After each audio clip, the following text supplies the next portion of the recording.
boys. Let's go. Hey, you niggas trying to beat it up, Joe?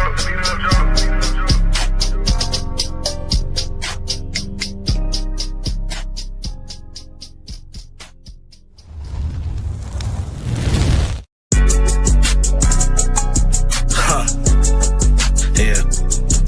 I like this right here. This a real Oscar type beat. Yeah. She keeps staring at my tassels cause she like the way they blink. Israelite little baby, don't give a damn what you think. Oh, sir. Just like Solomon, you better listen when I preach. And if you ever reach, I'll guarantee I'm finna teach. Facts. Don't pop no perks, but I'll be popping prophecy.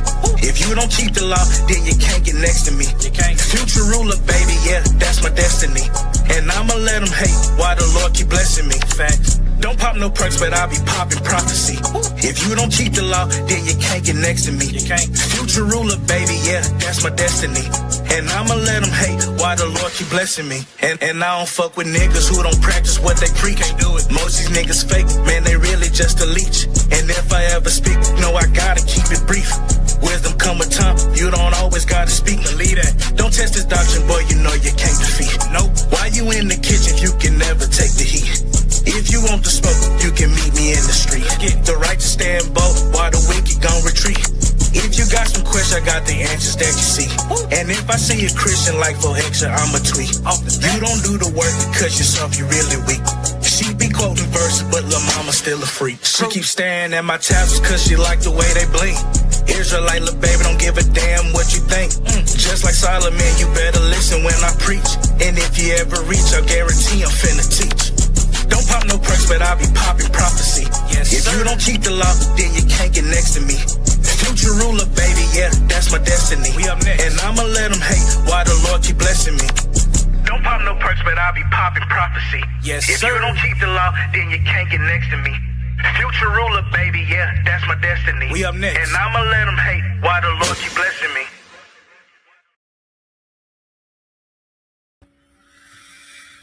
Ooh, yo, shalom. Let me see something. Hold on. We gotta fix that. There we go.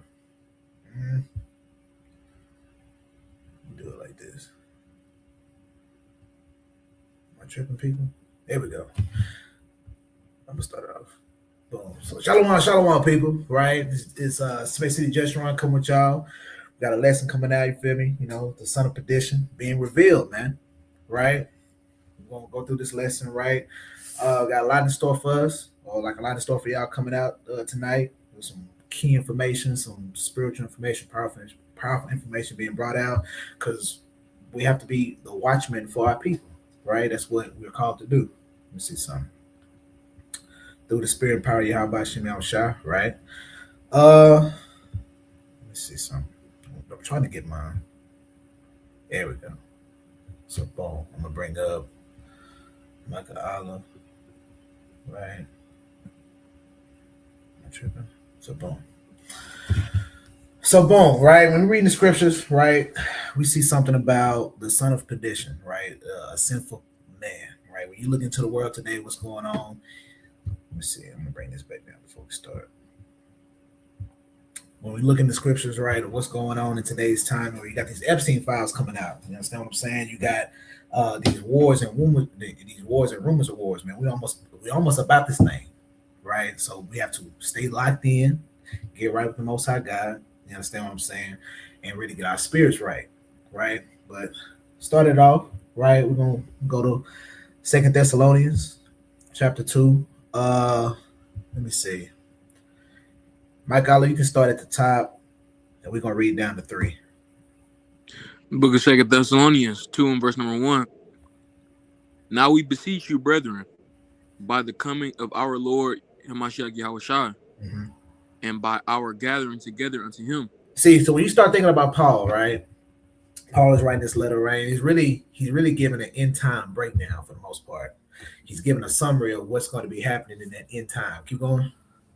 That ye be not soon shaken in mind, or be troubled, neither by spirit, nor by word, nor by letter as from us, as that the day of Christ is at hand. So Paul is saying basically, don't let your faith be shaken, right? Don't be worried about what's happening, about the things that you see happening in the world, right? Uh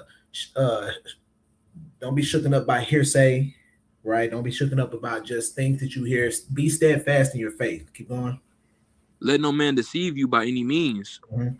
for that day shall not come, except there come a falling away first, Mhm. and that man of sin be revealed, Mhm. son of perdition. The son of perdition, that man of sin be revealed. When you look out into the earth right now, or what's going on with everything going on, what do we see going on? The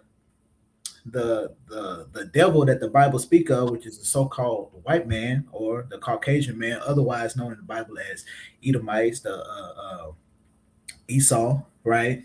Who the Lord says is the border of wickedness. We have to understand everything that's being shown right now in the earth, right? These, like I said, these Epstein files. We see that they had a council today where they showing that basically the attack that was in Iran was premeditated. It was set up long before it even happened, meaning that they are propagating lies, right? Uh, uh, um, saying how like Iran is doing X, Y, and Z to try to justify themselves to go to war or to do the mass killings and whatnot. They bombed a school and killed 60 kids, children, young girls, just killing people. Right? Keep going. Con. Who opposeth and exalteth himself above all that is called God or that is worshipped, Mhm. so that he is God, so he as God sitteth in the temple of God. Salakia, right? Before you keep going, I almost skipped over something. Don't want to move too fast, right? Let's go into this word for perdition, right? Because we see something interesting here, something that I want to harp on, right? Go into this word for perdition. Scroll down, go into the usage of the word. Let me see. Let me see. Salat. Hopefully my computer not acting slow now. There we go. So boom, we go down here at the bottom, right? It says the destruction which consists in the loss of eternal life, eternal misery, perdition, right? We understand that Christianity has an influence somewhat in how the Blue Letter Bible reads out certain definitions, right? It says the lot of those excluded from the kingdom of God.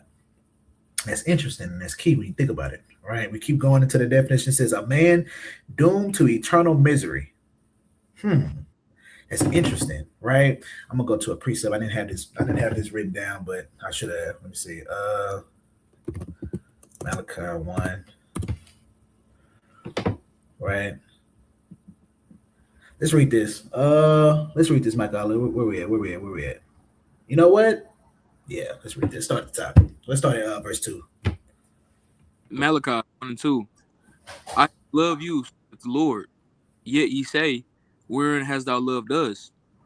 Was not Esau Jacob's brother, saith the Lord? Yet I love Jacob, and I Right. hated and laid his mountains and his heritage waste for the dragons of the wilderness. Right. Keep going. Whereas Edom saith, we are impoverished, but we will return and build the desolate places. Thus saith the Lord of hosts, they shall build, but I will throw down, and they shall call them the border of wickedness, Mm-hmm. people against whom the Lord hath indignation forever. So we see that the Lord has a indignation, a perfect hatred towards a group of people known as the Edomites in the Bible, right? They have already had a judgment set for them from the beginning that they was going to be destroyed at the end of this thing, right? That's what this is talking about in Thessalonians when it's talking about that end time or being excluded from the kingdom of God. They're going to be killed off. They're not going to be able to enjoy uh, the peace that us as the Israelites, whenever we get established in our kingdom, that we're going to bring to the world. They're not going to be able to enjoy that. Their destination is death, right? To be destroyed, to be blotted out. Understand what I'm saying? Let me see if I can get another precept for that. They started coming in my head now. Let me see what we got.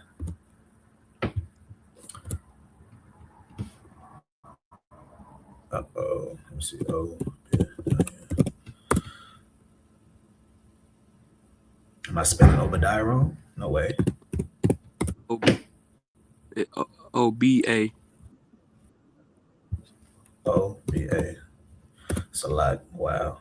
Right. Let me see. Here we go. When you read Obadiah, of course, this is a prophecy against Edom, along with the other nations. Let me see. It says, it's a lot. Let me see. It says, with violence, our brother Jacob, where it talks about them being destroyed. Here we go, verse 18. So I'm going to start at, let me see. I'm going to have you read verse 6, then we're going to jump down to, we're going to jump down to verse 18, my God, okay? Let me see. All right, go ahead. Obadiah 1 and 6. How are the things of Esau searched out? How are his hidden things sought up? So we have to understand that the white man is being searched out right now. All of his secrets, right? All of his hidden places, his hidden things, they're being exposed in the world, right? From the Epstein files, going over all the way, and it really started a couple of years ago with the small hat people whenever they was in New York and they found underground bunkers and whatnot with those mattresses and various other things concerning child trafficking, right? They're being searched out. They're being exposed, right? Let's go down to verse 18. Go ahead. Verse 18. And the house of Jacob shall be a fire, and the house of Joseph a flame, and the house of Esau for stubble, right? And they shall kindle in them, and devour them, and there shall not be any remaining of the house of Esau, for the Lord hath spoken it. See, so the Lord has already prophesied that the Edomites are going to be destroyed. They're going to be killed off, all of them, right? There should not be any remaining of the house of Esau. No, nobody is going to be left. That's the judgment that was given specifically to the nation of Esau, right? So when we go back to Second Thessalonians, right? When we go back to Second Thessalonians, and you read in went the wrong chapter select.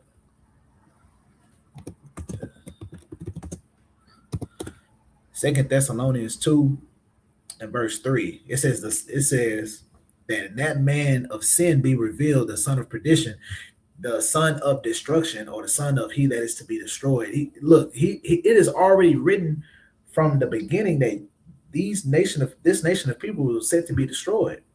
In verse 4, it says, who opposes and exalts himself above all that is called God, or that is worshipped, so that he is as God, sitteth in the temple of God, showing himself that he is God. We've seen this type of language before in the Old Testament, in prophecy, right? Let's go look at it. We're going to talk about it. Right? Isaiah 14. Let me see. We're going to start at verse 4. Let me see. We're going to start at verse 4, then we're going to jump down to... We're going to jump down to 12. Let me see. Yeah, we're going to jump down to 12. Yeah, we're going to jump down to 12. All right, Khan. All right, go ahead, Michael. We start at verse 4. Isaiah 14 and 4. That thou shalt take up this proverb against the king of Babylon, right? And say, how hath the oppressor ceased? The golden city ceased. See, because we have to understand that the golden city, well, first we have to understand who the king of Babylon is. Of course, we understand that this particular proverb, right, when Isaiah wrote it, he was talking about the king of Babylon, but we understand in prophecy or in end time language that this is also double speaking for that mystery Babylon to be, which is America, right? Babylon, or the king of Babylon, the ruler of Babylon, right, would be who? The so-called president. But now we're seeing, or that it's being revealed, that really it's been the quote-unquote small hat people, or the quote-unquote Jewish man that's been running America from the get-go. The wickedness that's in America, the propaganda, right? Which is also what we're going to go into, dealing with the philosophies and whatnot of this city or this nation, this kingdom, right? How has the golden city ceased? Meaning that this city is falling, just like Rome. What happened with Rome? It divulged in all manner of wickedness from self-indulgence and whatnot that caused it to fall. When you look at America today, what's going on? Self-indulgence. People only worry about getting drunk, getting high, and having various forms of unlawful sex. It's wicked out here. It's getting crazy. You understand what I'm saying? Let's keep going. Matter of fact, keep reading from there. We're just gonna read it down. Keep going. Verse 5. The Lord hath broken the staff of the wicked and the scepter of the rulers. Right. He who smote the people in wrath with a continual stroke, he that ruled the nations in anger, is persecuted and none hindereth. Right, keep going. The whole earth is at rest and is quiet. They break forth into singing. Yea, Right. the fir trees rejoice at thee, and the cedars of Lebanon, saying, since thou art laid down, no feller is come up against us. Keep going. But is moved for thee to meet thee at thy coming. It stirred up the dead for thee, even all the chief ones of the earth. It hath raised up from their thrones all the kings of nations. They shall speak and say unto thee, art thou also become weak as we? Art thou become like unto us? See, now that the nations are starting to see that America isn't all this cracked up to be. You understand what I'm saying? America is not this oasis of a nation to be at, right? You come over here, they don't take care of their own people, right? This is a capitalistic society, meaning that they only the way that you prosper in this society is finding the best way to get over on somebody else. As long as it benefits you, it's cool. People are starting to see that the world is well. Actually, I take that back. The world already knew that. As far as from the other side of the world, they knew that America wasn't no good, right? It's now you have the American people starting to actually realize how corrupt and how messed up their government and whatnot is. But it's already too late. It's a snowball effect happening at this point. It's not going to get any better, right? But I ain't going to divulge too deep into prophecy and end time prophecy and whatnot because we're talking about something. So it says, so all they shall speak and say unto thee, art thou also become weak as we? Art thou become like unto us? Because everybody's getting pumped up now. Nobody is scared of America anymore. That facade, that dream, that title that they hold or that they held, that's fleeting, right? Keep going. Verse 11. Thy pomp is brought down to the grave, and the noise of thy vials, the wine is spread under thee, and the worms cover thee. Meaning that this nation is falling, bro. It's falling. It's not getting any better, right? The jig is up, people. Right? Keep going. How art thou fallen from heaven, O Lucifer, son of the? How art thou cut down to the ground, which didst weaken the nations? Right. So now the question is, how did America or Lucifer, which let's go into that. Let's go ahead and deal with that real quick, right? Just for edification purposes. Lucifer, because I know coming out of Christianity, you're taught that, or in Christianity, taught that Satan, the devil, and Lucifer are all the same thing, all the same person, right? But when you actually look in the Bible, that's not the case, right? Just real quick, Lucifer, go into the word, it means light bearer, right? See, even in the Blue Letter Bible, it has it has it messed up. It says of the king of Babylon and Satan, but nowhere is Satan ever called. Nowhere is Satan ever called Lucifer. This is the only time you'll ever see this word used in the Bible. It's only in Isaiah 14. Only in Isaiah 14, the shining one, right? Because when you think about the light bearer, or what it means to be a light bearer, meaning who is it that everybody is looking towards, right? Who is everybody being modeled after, or what is the standard? There we go. That's the word I want to use. What is the standard? So when you look at who the world looked at as the standard for so long, I just saw a video on Instagram. It says this black dude was breaking down. He was saying, bro, for so long, the white man was looked at as the perfect race, the perfect nation for so long. Now, with these files and whatnot that's coming out and various forms of information that's just been spilling out all over the internet, right? We seeing that these people are not where it's at, bro.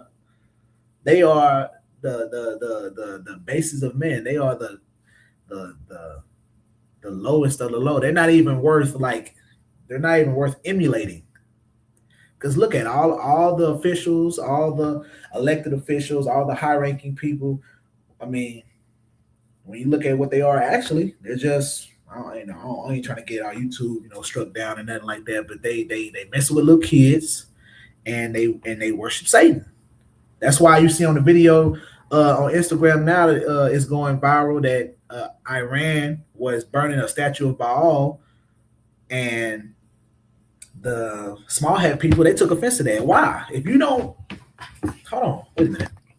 If you don't worship Satan, why would you get offended that they're burning a statue of Baal? That shouldn't have no relevance to you if that's not what you serve. But it's being revealed. The Son of Perdition is being revealed in these last days, people. Right? Let's get back to it. Let me see.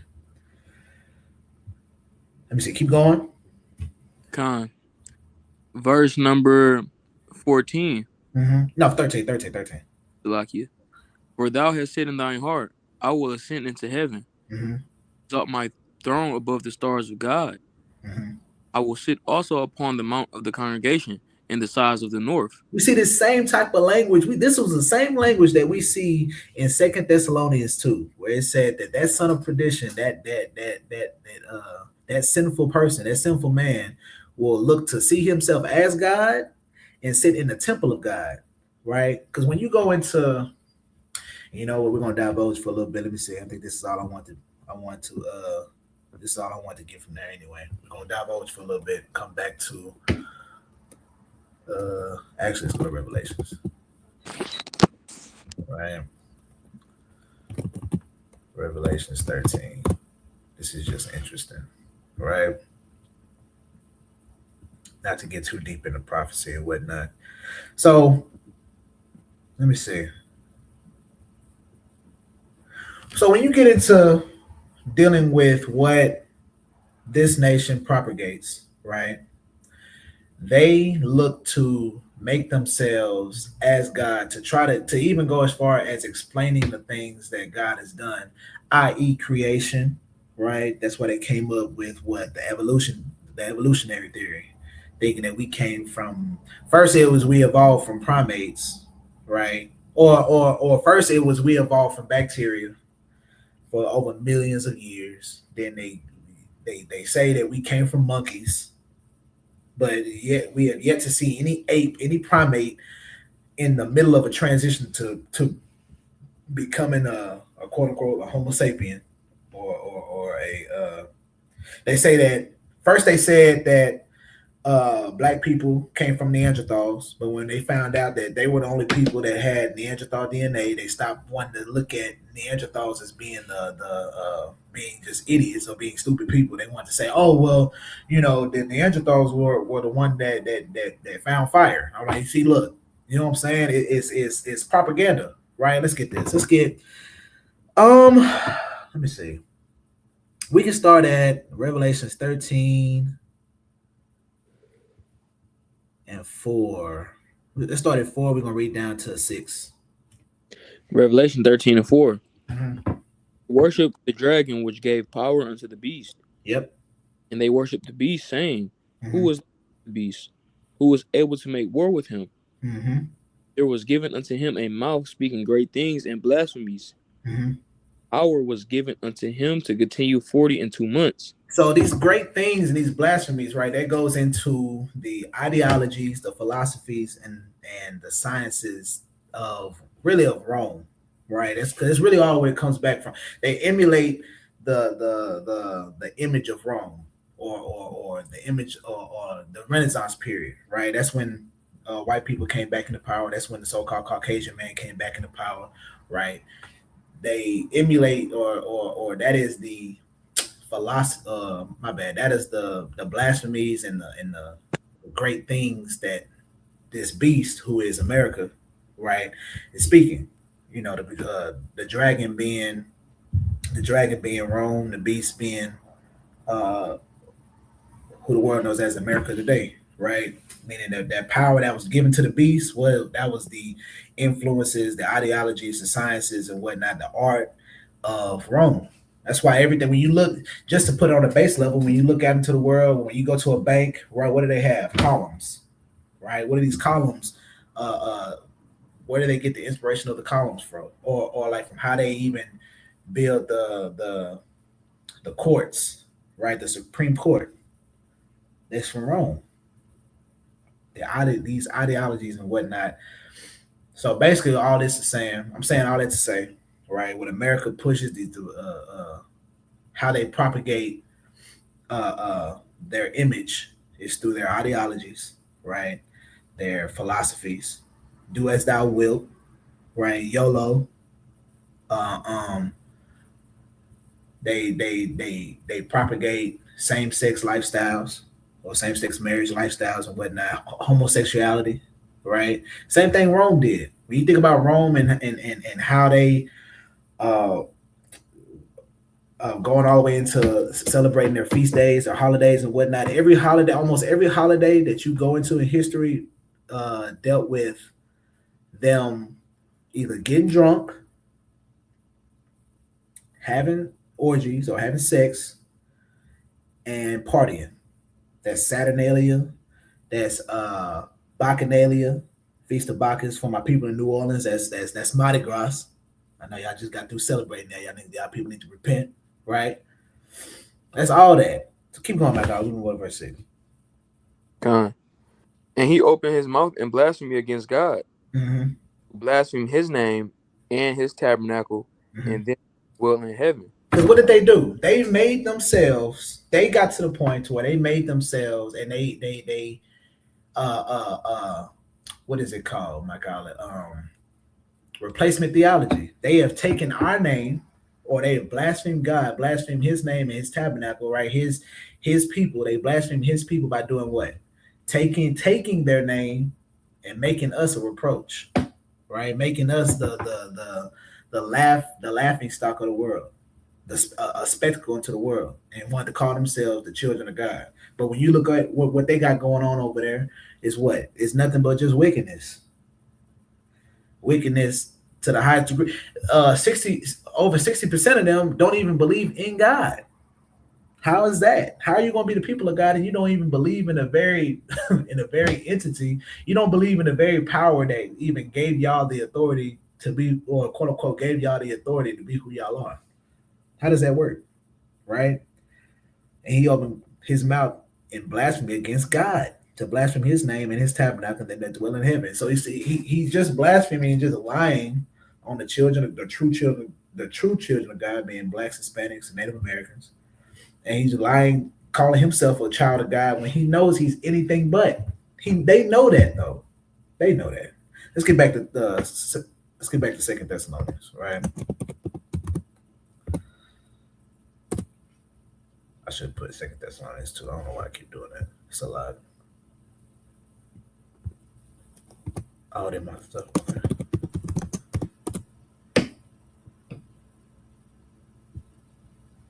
I keep messing up. It's a lot. Boom. Verse 4. Let me see. Start at verse 4 again, but we're gonna keep reading down, my God. 2 Thessalonians 2 and 4. Mm-hmm. Who opposeth and exalteth himself above all that is called God, Mm-hmm. or that is worshipped, so that he as God sitteth in the temple of God, Mm-hmm.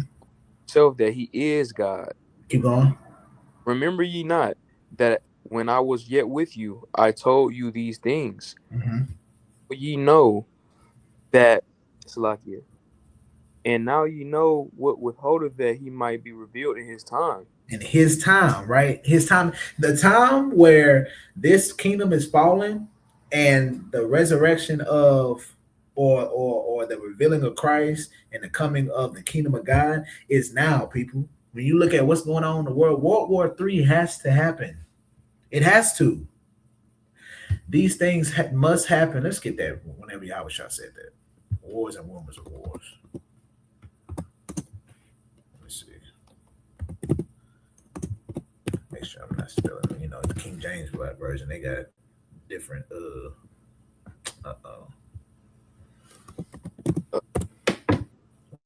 Was that Matthew? What 25? Or am I tripping? She. I'm just gonna. There Here it we is. go. There. Matthew 24:6. Go ahead. Matthew 24:6. And ye shall hear of wars and rumors of wars. See that ye be not troubled, for Mm-hmm. all things must come to pass, but Mm-hmm. the end it. It's not yet, people. Right? All these things have to come to pass. The man of perdition being revealed, the son of perdition being revealed, right? The wars again. I mean, these wars and these rumors of wars happening, right? Don't be troubled. That's why I said that in that's the Second Thessalonians 2:2, or like at the top it said, don't be troubled. Don't let your faith be shaken. It has to happen. These things have to happen first. Even Howard Shaw said that. Keep going. For nation shall rise against nation, and kingdom against kingdom, and there shall be famines and pestilences and earthquakes in diverse places. Keep going. All these are the beginning of sorrows. This is just the beginning, people. Right? Kingdom against kingdom. That's why you see what Iran going against Israeli. You got Russia gearing up to back them up. Russia and China gearing up to back them up. Right? To go against NATO. That's BRICS going against. All these things have to happen, but you can't let your faith be shaken, though. You can't, because what needs to happen for us to get saved up out of this place is what we have to start keeping the commandments. You have to come back to the laws of God. Come back to the Most High God Himself. We have an avenue. We have Yahweh. That's why He came to die. He came to die so His blood could be used for repentance, so you could come back to the Most High God, right? Because look, time is ticking. It's almost time for us to get up out of here, people. But you have to understand who your enemy is. You have to understand who your enemy is, so you know who not to emulate. Who not to liken yourself to, right? Let me see. Keep going. Then shall they deliver you up to be afflicted, and shall kill you, and ye shall be hated of all nations for my name's sake. All right. Then shall many be offended, and shall betray one another, and shall hate one another. You know, that's it on that. All right, that's it on that. That's a lot. That's all. But yeah, that's what I mean. But that's what's going on, people. Right? That's what's happening in these last days. Right? Let's get back to it. Let me see where we at. We at verse 7. Go ahead. For the mystery of iniquity doth already work. Mm-hmm. He who now letteth will let, until he be taketh out of the way. Meaning, like he's gonna do what he's gonna do, right? Until the Lord get him up out of here. Until his time is up. Keep going. And then shall the wicked be revealed, whom the Lord shall consume with the spirit of his mouth, and shall destroy with the brightness of his coming. You know what that's talking about? We know what that's going into? Oh, man. I keep diverging. My God, it's Salakia, bro. It's just verses keep coming to my head. This is going into the beast. Let me see where we at.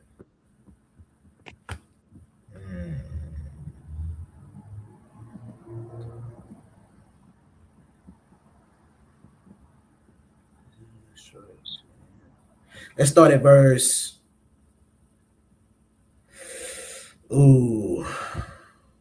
Let's see. Or is that Daniel 2? What is Daniel 2? Is this one? We're going to start at 22, right? We're going to skip down to 25. Let me see. The voice shall be the fourth kingdom upon the earth. No, we're going to start at verse 23. We're going to skip down to 25, right? And we're going to read all the way down to 27, okay? Okay. This is Daniel 7:23.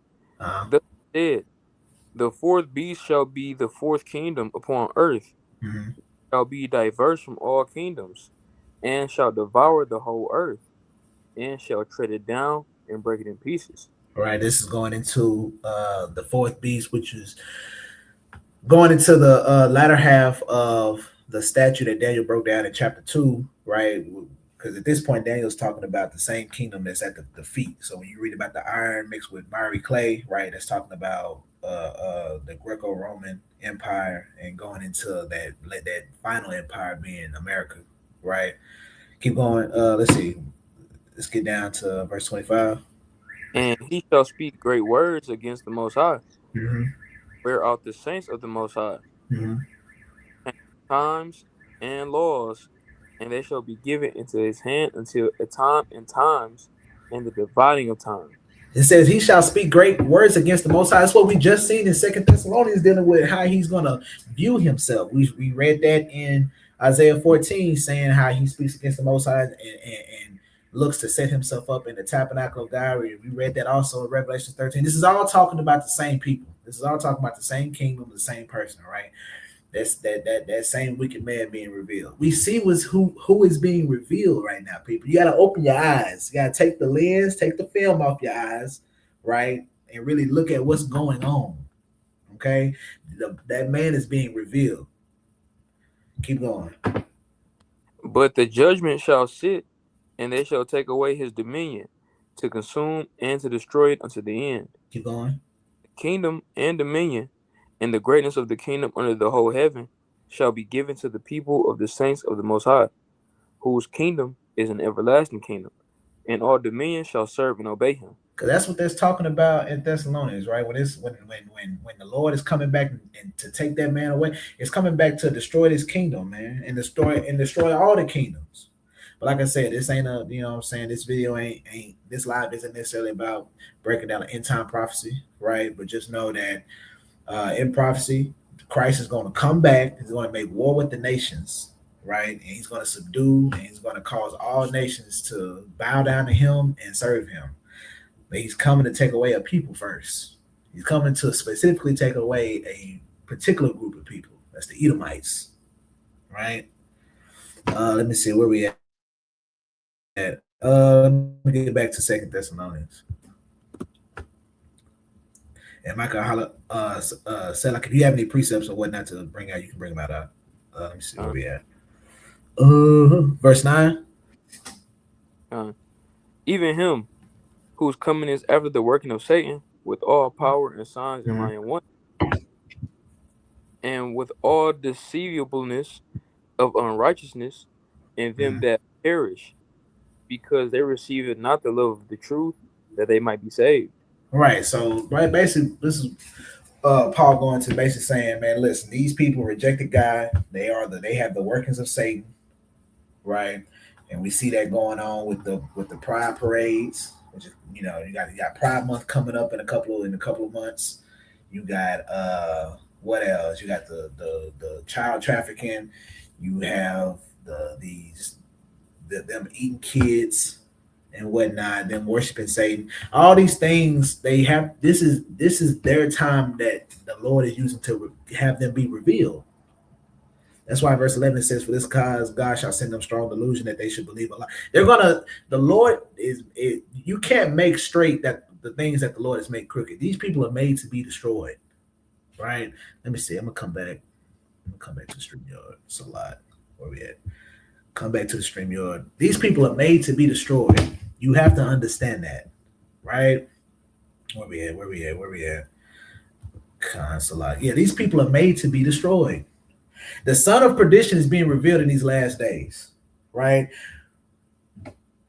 It's either you like the brother said. It's either, in other words, either you get right or you get left, right? Because ain't nobody. Look, listen. When Yahushua come back, ain't nobody being saved over here, right? Outside of the elect and those that are with the elect, or those that serve the elect, right? Meaning, or not serve, but like minister to the elect, right? Meaning the households of the elect. It could be brothers that just help out. You know what I'm saying? Basically, that's what I'm saying. Either get right or get left. Because these people over here being destroyed. It's up for them. They ain't got nothing. Look, listen.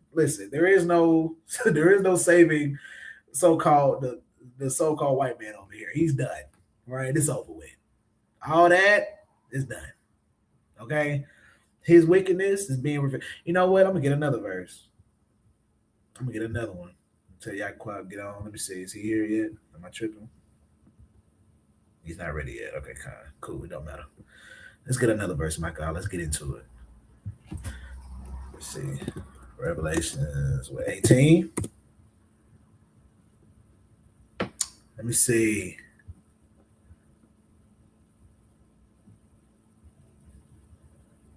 Here we go. We're gonna start at 18 and 2. We're gonna read down to 4. Or we might read down to 5. Keep going. Go ahead. Revelation 18 and 2. And he cried mightily with a strong voice, saying, Babylon the great is fallen, and is become the habitation of devils, hold of every foul spirit, and a cage of every unclean and hateful bird. Look, Babylon is the great is look the great city, the great country of America is falling, people. It's not like, think about what's going on, bro. Hold on. Think about what's going on right now, right? You have these wars going on. You have Trump doing whatever he's doing. What he's just running amok in office, right? We're literally watching the dragon turn on the whore. The whore being America. The dragon going into those European nations and whatnot that are tied in, basically NATO. That we're watching the unfolding of that happen. Everybody is starting to realize how messed up America really is and how wicked America and those small hat people over there, how wicked they actually are. Right? Keep going, my dog. Verse 3. For all nations have drunk of the wine of the wrath of her fornication. And the kings of the earth have committed fornication on earth. And the merchants of the earth are waxed rich through the abundance of her delicacies. Everybody's done had a part to play in with America, bro. Everybody done got in bed with America at some point in time, right? It's just that now that they're being revealed to be the wickedness that they are, everybody's trying to act like they don't understand what's going on. Like, no, all nations have drunk of the wine of her fornication. Everybody has got a piece of America. It's just now, like you read in Isaiah 14, they're starting to realize they're not all that they're pumped up to be. Because now these nations are starting to have the same weapons of war that America has. America, see, at a time, there was a time where America, and you know what? I missed out a precept, or I missed out a verse, basically in Revelation 13, where it talks about the power of the beast, right? That's when America dropped the bomb on Japan, on Hiroshima, right? That's when they showed, when they had fire rain from heaven. That's that nuke that they dropped on Japan. Everybody now has a nuke. Everybody got a nuke. Everybody got some type of nuclear warhead. America is not that great city no more. They're not the powerhouse of the world no more. People start to see that. Keep going. God. And I heard another voice from heaven saying, Salakia. And I heard another voice from heaven saying, Come out of her, my people, that you beggars of her sins, and that you receive not of her plagues. You gotta come to come out of her, right? Or to means to don't stop following the ideologies of America. Stop following the ideologies of these people, right? The Lord gave you ideology. He gave you Salat. Wow, had a brain fart for a little bit. My bad, Salat, had a glitch. The Lord has already given you the philosophies and what not to follow, the standard. He's already set the standard for you. You have to take after the standard, which is the law, statutes, and commandments of God, i.e. Yahushua. Yahushua came, he set the standard, and then all the Lord told you to do was follow him. Do what he did. The Lord gave you even more confidence because he said, look, in these last days, you're going to do greater works than me. Hold on, let me get that. I don't want to just be saying it. Right. Make sure I'm not tripping. That's it. Well, here we go. John 14 and 12. Read that for me, my God. Verily, verily, I say unto you, he that believeth on me, the works that I do shall he do also, and greater works than these shall he do, because I go unto my Father. So the Lord, look, Yahweh Shai has already given you the ability to do great works. You got to believe on him. That's why he said, he that believeth on me, the works that I do, he shall do also, and greater works than these shall he do. You're going to do the things that I do, and then you're going to do greater works. But you got to believe on him. And what does that mean? To believe on, because to believe in something or to believe on something, right, means that if you really believe in that thing, whatever it tells you to do, you're gonna do it because your faith is in it. That's what your faith is. Your faith is the belief of, or the belief that Yahushua came, lived a perfect life, died on the cross for your sins, so that you can live a righteous life. Not so you can go and do what you want to do, so that you can live a righteous life, have a chance to actually live a righteous life. Because if you like the vast majority of us that came into this truth, you weren't living a righteous life before you came into this thing. You was very much a wicked person, regardless if you want to put it at, oh well, look, I wasn't smoking, okay, but you was celebrating holidays, you was celebrating Christmas, you was committing idolatry, right? Or if you want to say how for sisters and whatnot, well, like I wasn't out here just popping it, or just giving it out. Guess what?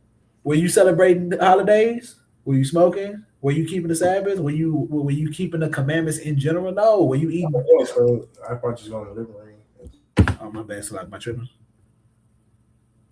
Oh, Go ahead, Salat. yeah. Verily, verily, I say unto you, he that believeth on me, the works that I do, he shall do also. For greater works than these shall he do, because I go unto my Father. So the Lord, look, Yahweh Shai enabled us to be able to do greater works than him. We just have to come back to the most. We just have to come back to the Most High God, bro. Really repent. We're in them last days, people. Need to watch and pay attention. My bad. I said Yahweh. Yeah. Yaquab, you ready? Yes, sir. It's finna get hot, man. All right, Con. I'm finna go ahead and pass it over to you. Con. Let me see. I'm gonna drop down. I'm gonna drop myself down. All praises. Let me add my presentation screen. 1 second. There we go.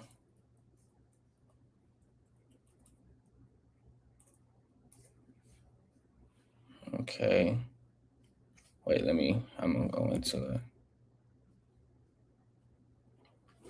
Okay, shalom, shalom. Who gonna be my reader? Who reading for me? Somebody can, but it's gonna pick you up if you're gonna be in here. Let me see. Okay, So Zachariah gonna read for me. If another brother want to stay on, they can too. That's fine. Shalom, shalom, shalom to the chat. Shalom to all the brothers. Powerful lesson by the brother Kabad. Nowadays it's getting to a point where if you can't see the obvious, then I don't know what to tell you. The Lord is clearly revealing to us the righteous side of the pond and the wicked side of the pond, and he's given us the opportunity to choose life, as Moses said. So if you don't want to do that, then you're gonna have to accept your judgment, which will be inevitable, perishing in the land of your captivity, which is a shame according to the Bible. So one second.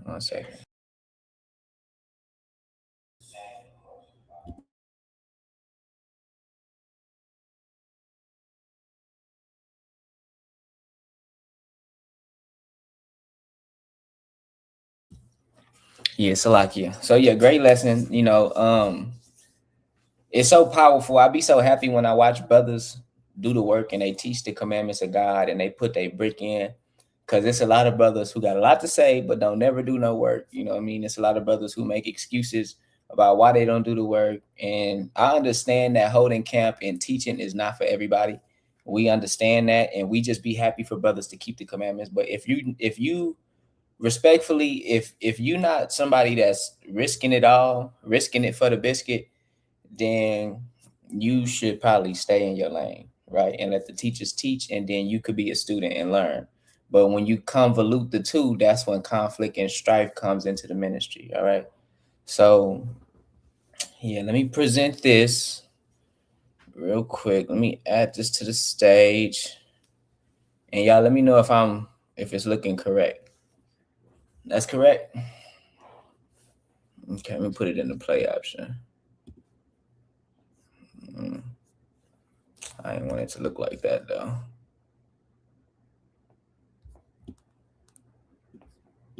One second. All right, that's perfect. All right, we good. Y'all hear me? Who's gonna be my reader? That's the question.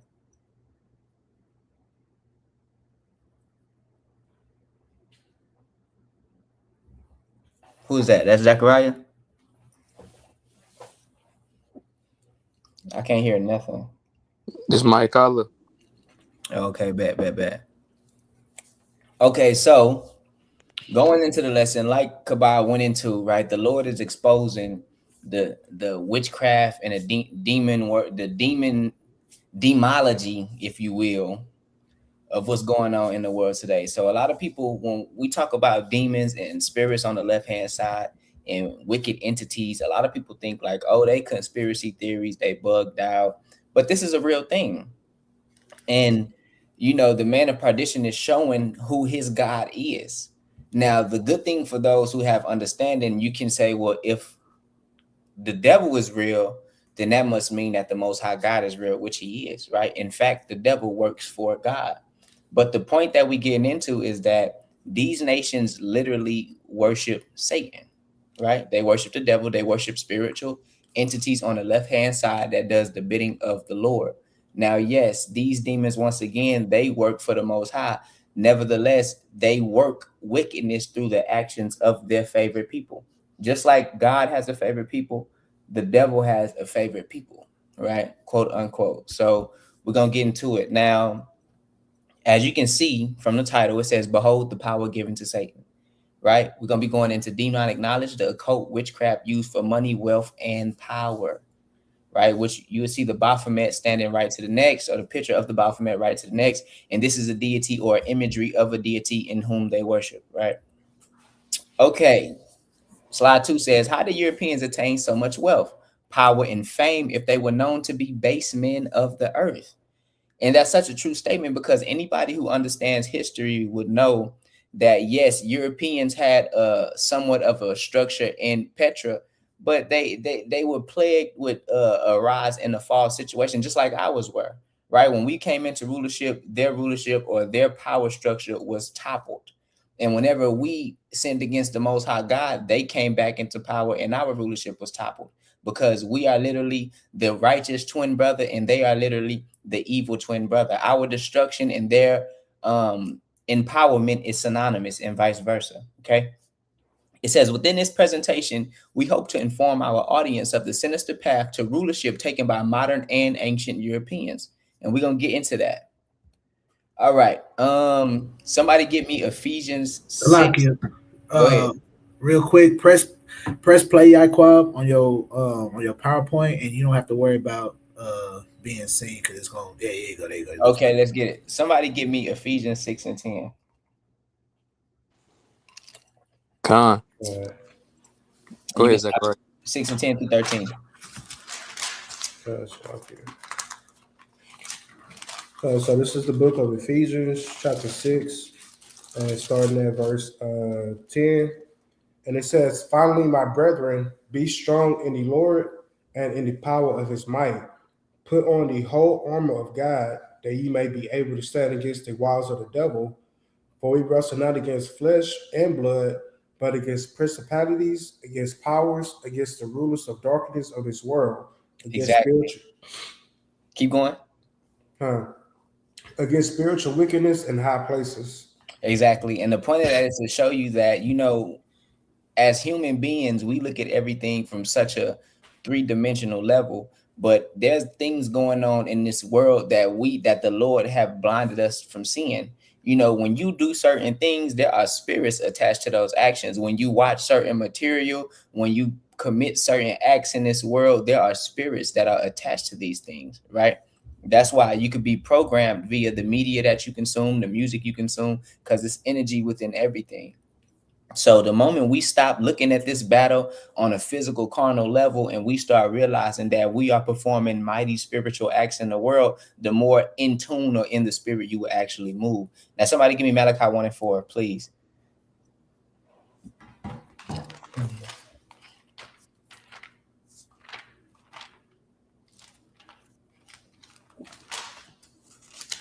This is the book of Malachi, chapter 1 and verse 4. It says, whereas Edom said, we are impoverished, but we will return and build the desolate places. Thus saith the Lord of hosts, they shall build, but I will throw down, and they shall call them the border of wickedness, and the people against whom the Lord had indignation forever. So we know that, we wrestle not against flesh and blood, but against principalities, spiritual wickedness in high places. And we know that Edom is called the border of wickedness. So when it says that we wrestling against this spiritual wickedness in high places, not only is it talking about the elite or the aristocracy of the Dukes of Edom, but it's also talking about the spiritual beings that they worship, adhere to, and reverence. So we have to understand that it's not just Billy Bob down the street, but we have real deal powerful enemies in this world that have been given a certain amount of authority to cause chaos and destruction and evil in the world. So we have to put on the whole armor of God and acknowledge the fact that we have some powerful enemies, man. All right. Now I'm gonna read this. This is I forgot to put scripture. This is Revelations 13:4. It says, and I stood upon the sand of the sea and saw a beast rise up out of the sea, having 7 heads and 10 horns, and upon his horns 10 crowns, and upon his heads the name of blasphemy. And the beast which I saw was like unto a leopard, and his feet were as the feet of a bear, and his mouth as the mouth of a lion. And the dragon gave him his power and his seat and great authority. And I saw of his heads as it were wounded to death, and his deadly wound was healed. And all the world wondered after the beast. And they worshiped the dragon, which gave power unto the beast. And they worshiped the beast, saying, who is like unto the beast? Who is able to make war with him? So A, it says they worship the beast. And B, it says they worship the dragon that gave power unto the beast, right? Now, that word dragon in the blue letter is G1404, right? And it states that word means a dragon, a great serpent, a name for Satan, right? So the scripture clearly tells you that this people group literally worships Satan, or the people that reverence the beast are going to be worshiping Satan knowledgeably or unknowingly. Regardless, that's who their God is. That's why everything you see in America is paganism, right? Your birthday. Who knows that celebrating your birthday is the highest holy day in the religion of Satanism? Most people don't even know that. That's the highest holy day, is the reverence of self, because in their religion, they believe you are literally God. That's why Aleister Crowley quoted, do what thou will, because that he said, do what thou will, that shall be the whole law of the land. So self-reverence, self-worship is the key aspect. Think about when ancient people groups performed child sacrifice. What was the point of that? So they can be blessed, because they would reverence and worship themselves over their own product, which was a gift from God. All right. Now let's keep going. It says Job 9:24 says the earth is given into the hand of the wicked. So it is no surprise that the wicked perform the utmost evils with the authority they have been given, right? These people, if you believe in God, or you profess to believe in God, then you have to ask yourself, why is it that there's so much corruption in the world, and God, who is omnipowerful, omnipresent, omnipotent, can do whatever he wants? Why doesn't the Most High step in and correct everybody? It's because this authority, this power has been given to the hand of the wicked. Since our forefathers, and who are us, because we are our forefathers, since we didn't want to serve the Heavenly Father in righteousness, the Lord made us serve our enemies in wickedness, right? This is our doing.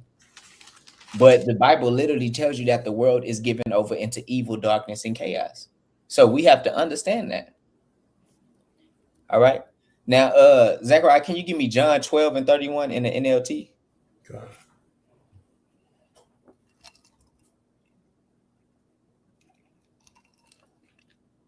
All right, so this is the book of John, chapter 12, and verse 31 in the NLT. And it says, the time for judging this world has come, when Satan, the ruler of this world, will be cast out. It says Satan, the ruler of this world, will be casted out. So who is ruling the world? Satan. What people group are in control of literally majority of the world? What people group have the most wealth, the most economic resources, the most military bases, the most land mass, the most everything, the most nuclear bombs, the most governments? The answer is speaks for itself, right? So if Satan is the ruler of this world, then naturally the people at the top of it would be reverencing who? 1 equals 2. It's not hard to understand. Give me 2 Corinthians 4 and 4. This book of 2 Corinthians chapter 4, verse 4 in the NLT. It says, Satan, who is the God of Satan, who is the God of this world, has blinded the minds of those who don't believe. They are unable to see the glorious light of the good news. They don't understand this message about the glory of Christ, who is the exact likeness of God. It says Satan, who is the God of this world. That word in itself, I should have got it in the blue letter. That word is a sense of power and authority, right? The spirit of Satan is not some bum, right? He's not some low-level bum in the kingdom of heaven. In the book of Job, Satan presented himself like it was nothing. Satan got some status, right? And he is right now, he is the current God of this world. And it also says he has blinded them.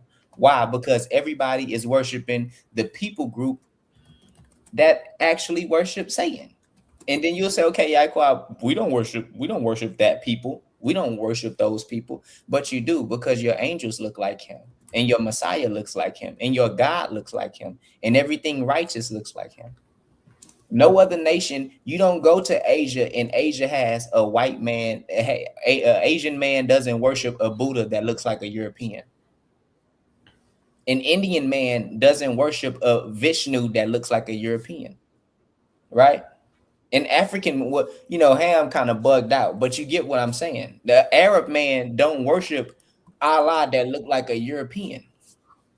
But when you move here to America, what's the status quo? You drop your religions and whatever your culture is and whatever you believe in, and you get down with white Jesus. That's why an Asian will come over here and won't speak a lick of English, but they'll celebrate Christmas. What do you know about Santa Claus? Right? You're supposed to be celebrating the Chinese New Year. You got a evergreen tree in your living room. Blatant paganism. And you of course, all of it is paganism.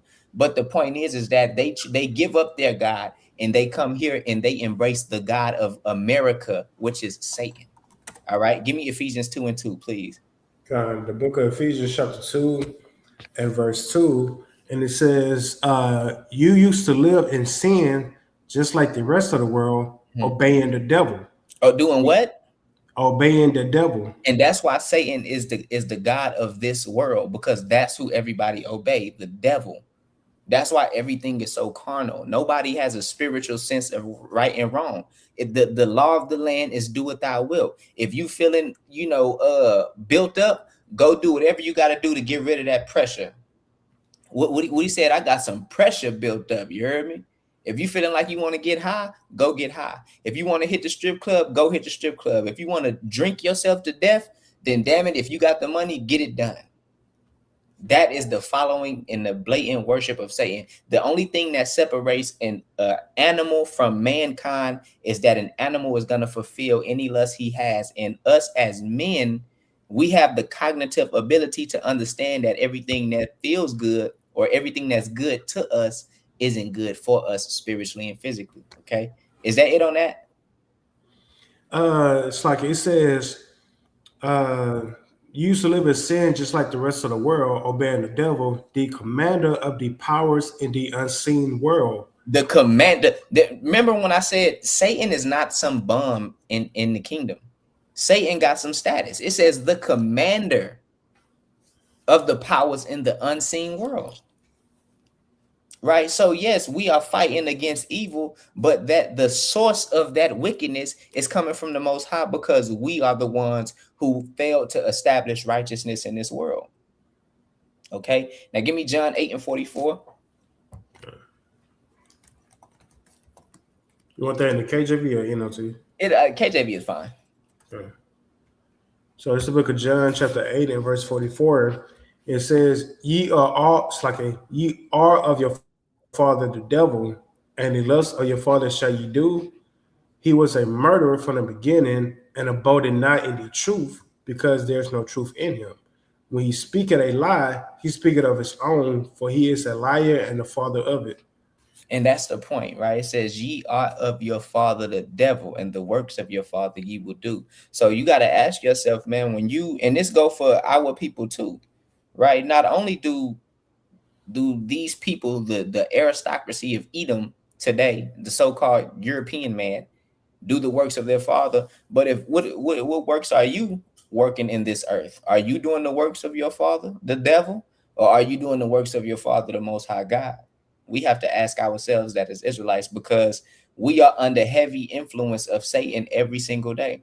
Nowadays, you get on Facebook and the AI been out for how long? A year. Now the AI is used for adult explicit activity. You could customize a girl to your liking and just be in a relationship with a freaky AI robot. So be aware. Beware. It says, lest the devil creepeth amongst you unaware, right? Because you brothers in the truth, you don't get so arrogant that you think that a demon can't jump on you. All right. Now it says Luke 4:1. I'll read this one. Luke 4:1. And Jesus, being full of the Holy Ghost, returned from Jordan and was led by the Spirit into the wilderness, being 40 days tempted of the devil. And in those days he did eat nothing. And when they were ended, he afterwards hungered. And the devil said unto him, if thou be the Son of God, command this stone that it be made bread. And Jesus answered him, saying, it is written, that man shall not live by bread alone, but by every word of God. And the devil, taking him up into a high mountain, showed unto him all the kingdoms of the world in a moment of time. And the devil said unto him, all this power will I give thee, and the glory of them, for that is delivered unto me, and whomsoever I will give it. So what does this mean? It means that Satan has the authority and the power. He has the green light from the Most High God to bless you. Satan can bless you, right? As you can see in the picture, that's such a great example. When you see all these entertainers with all this Masonic, occultic, symbolic imagery, right? The woman is half naked everywhere she go. Go look up an Indian pop star. She don't got to get naked to get a record deal. But the Black and Hispanic woman, you want to be a rapper, you want to be an entertainer, you want to be an athlete, you're going to have to close your mouth, say what we tell you to say. A white woman, nobody, right, got on a live broadcast and told LeBron James, one of the most successful, talented athletes to ever live, to shut up and dribble. Who said anything about that? Nobody. Why? Because all these things that are given to us, the superstardom, the wealth, the fame, the prosperity, it's not of God. If you're not keeping the commandments of God and you're blessed in this world, you are not blessed by God. That's the bottom line. That's why the scripture tell us don't be envious of the wicked, because we know that the wicked are going to be blessed, because this whole world is being ran by, of course, the Heavenly Father, but it's under the tutelage of Satan right now. I got a precept. Go ahead, God. God, this is the book of Sirach, chapter 20 and verse 9. They said there is a sinner that there's a sinner that had good success in evil things, and there's a gain that turned into loss. Exactly. So it's not like every sinner gonna be in a bum. If anything, it's the opposite right now, right? To do evil is to be successful. A brother told or a co-worker of a brother we know told him, hey, listen, man, if you want to become successful in this industry, you're gonna have to sacrifice something. What does that mean? And that could be your behind, if you want to be to a certain level of success. That could be your integrity, your morals. You don't know, that could be a family member. right? So, you know, when these brothers, these entertainers and things like that come out and they say, I sacrificed my mom, you know, I sacrificed this, I did. Yeah, it's the same thing. Why do you think with these files that's coming out, why do you think the FBI fails to prosecute them? Because of the blackmail. Why? What blackmail? The blackmail, the evidence of those sacrifices that these politicians make to get the position that they're in. You don't just see Satan don't just bless you. It's a catch. He needs to bless you, and he bless you, and he make you swear your loyalty, and he hangs something over your head that make you never want to switch up on him. That's how these things work. So no, it's not a conspiracy that the powers that be are literally into satanic worship. It's very much so true. All right. Okay. This is the book of James, chapter 3 and 31 in the NLT. It says, are there any of you who are wise and understanding? You are to prove it by your good life, by your good deeds, performed with humility and wisdom. That's how you show the Lord that you're wise and understanding, right? You know why Solomon was blessed with a vast amount of wisdom? Because when the Lord asked Solomon, anything you want, Solomon could have asked for women. He could have asked for wealth and fame and riches. He could have asked for a long life. Solomon asked the Most High to make him wise so he may do right by his people and guide his people correctly. And that's why the Lord gave Solomon wisdom, riches, fame, wealth, and women, all of the above, because he showed his good intention through his deeds, right? Or through what he asked for. It says, but if in your heart you are jealous, bitter, selfish, don't sin against the truth by boasting of your wisdom. Such wisdom does not come down from heaven. It belongs to the world. It is unspiritual and demonic. And that's how you can always tell when a certain people group get their knowledge, information, and understanding from Satan, because it's jealous, bitter, and selfish. It's all about greed, lust, and obtaining things that is not your own, i.e. political conquest, i.e. manifest destiny. That's what that wisdom comes from, right? You know, they say Christopher Columbus would shock the world because everybody thought that nigga was going to fall off the edge of the earth. What drove him to keep going, even though the thought was he going to fall off the earth? It was bitter, jealous, envy, and greed. He wanted to come to America to get gold and riches and wealth and fame. That was the point of it all. That was the source of his wisdom from Satan. Right? And yes, it's prophetic, but Satan is the spiritual force that drives a certain people group to perform these actions and to fulfill this prophecy ordained by the Most High God. All right. So this is Job 21:7. It says, why do the wicked live, become old? Yea, are mighty in power. Then I'm going to jump down to 13. It says, they spend their days in wealth and in a moment go down to the grave. Therefore they say unto God, depart from us, for we desire not the knowledge of thy way. And that's what they say. They say, get away from me. We don't want to live righteously. We don't want to serve Israelites. We don't want to have to obey the commandments of God and keep the Sabbath. We'd rather light a candle and worship Baphomet. That's a real thing. And we're going to get into it, right? Now look at these men. Now, if we know that Satan is the God of this world, and we know that authority has been given unto him, the earth has been given unto him, what do all these men have in common? Elon Musk, 200 billion. Bernard A, 200 billion. Jeff Bezos, 100 billion. Larry, 138 billion. Bill Gates, 133 billion. The list goes on and on and on. And that's just the tip of the iceberg. What does that mean? And then guess what? A certain people group who only make up about 0.2 to about 0.5% of the whole entire human species make up about 10 to 15% of all billionaires in the world. Ain't that strange? So you got to put 2 and 2 together, right? We'll keep going. These men have been appointed by Satan, a servant of God, might I add, to do the Lord's bidding. Some say, what bidding? They have been tasked with amplifying wickedness in the earth via indoctrination, subconscious programming, media propaganda, and sorcery.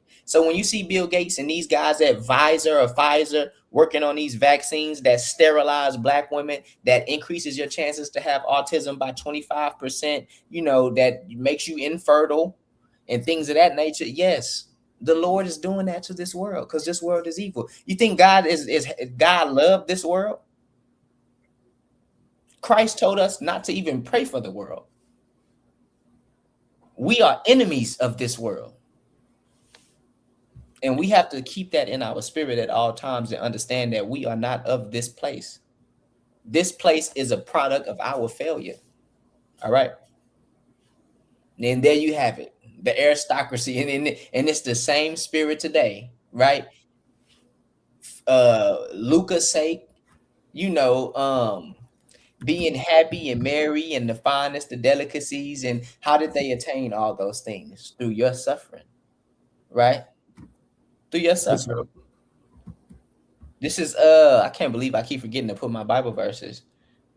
This is Revelations 18:1, I believe. It says, and after these things I saw another angel come down from heaven, having great power, and the earth was lightened by his glory. And he cried mightily with a strong voice, saying, Babylon the great is fallen, and become the habitation of devils, and the hold of every foul spirit, and the cage of every unclean and hateful bird. And the light of a candle shall shine no more at all in thee, and the voice of the bridegroom and of the bride shall be heard no more at all in thee. For thy merchants were the great men of the earth. For thy merchants were the great men of the earth. For by thy sorceries were all nations deceived. And in her was found the blood of prophets and of saints, and all that was slain upon the earth. Now it mentions the sorceries were in her, and all were deceived by these sorceries, right? Going back into the occultism. And it's mentioning how the blood of the prophets and the saints would be there. Now, here is a form of their sorcery, right? Pay attention to that. Right now, we know what's what. We don't have to say what's what. That's a form of their sorcery, mass indoctrination to control your narrative. You know, the world has a saying, America lives inside of a box, because America only knows what our media tell us. Anything that's foreign is taboo to our brain because we are under a heavy mass cloak of witchcraft via the media. That's why it's called television programming. They're programming you visually, right? Common sense. And this is why it says the blood of the saints were there, because of this. Let's read this. The dogwood tree. This is 1908. This is after Emancipation Proclamation. That was 1865. This is about 40 years after. 40 years plus. Let's read it. This is only the branch of a dogwood tree, an emblem of a white supremacy, a lesson once taught in a pioneer school that this is a land of white man's rule. The red man once in the early day was told by the whites to mend his way. The Negro now, by eternal grace, must learn to stay in the Negro's place. In the sunny South, the land of the free, lets the white supreme forever be. Let this a warning to all Negroes be, or they'll suffer the fate of the dogwood tree. That's America for you. That's America for you. You know how Esau come with it. You in the kitchen making breakfast for his whole family. You crack an egg, he cut your face off, put it on his face, and then force his way into your wife while he's wearing your face. Who knows that Chainsaw Massacre was based off a real event? It was based off the plantation. That's where that comes from. Complete, utter, satanic, demonic, evil, cruel, malevolent entities that rule this world today. And that's what they will do to you if you don't protect yourself in the cloak of righteousness given to you by the commandments of God. Who knows what this is? That's the Trail of Tears, where our Northern Kingdom brothers was forcefully migrated. And if a woman was 9 months pregnant and she couldn't walk anymore, they would tie her to a tree, gut her like a fish, and stump the fetus head in, and then let her bleed to death as the caravan carried on walking for thousands of miles. That's why the blood of the saints is in this land. And as we know, pertaining to Numbers 35, it cannot be cleansed but by the blood of him that sheddeth it. So when you look at all of this, the fast food and the cell phones, and you could go to Walmart and get steak, chicken, and all these delicacies, that had to be done for you to get that. A great grand slaughter of God's children, which is going back to the fact that this whole entire nation is built off of evil, satanic, occultic practices. All right. Now, 2 Thessalonians 2 and 10. This picture is kind of weird. It reads funny, so I'm just going to read the right side. It says, and for this cause God shall send them strong delusion, that they all might believe not the truth, but had pleasure in unrighteousness. And that's America for you, right? We go out, we teach our people the truth all the time, that it's evils everywhere around us. And it's like our people simply have a blindfold on. They just can't get it. But for he that has an ear, let him hear. And for those who have eyes, let them see. All right. So this is Sirach 1 and 1. It says, all wisdom comes from the Lord God, and have been always with him, and is before all time, who have numbered the sands of the sea, and the troops and the drops of rain, and the days of the world, who have measured the height of heaven, and the breadth of the earth, and the depth of the abyss, who have searched out the wisdom of God, and have goeth before all things. Wisdom have been created before all things, and the understanding of prudence from everlasting. The word of God on high is the fountain of wisdom, and her ways are everlasting commandments. So the fountain of wisdom is everlasting commandments that we've received from the Most High God. Everything else is folly and destruction, man. All right. So you got guys out here talking about, oh, they astro projecting. You got to activate your kundalini and decalcify your pineal gland. All these niggas are bugged out, and all that information comes from spirits on the left-hand side. I'm going to tell you right now. All right.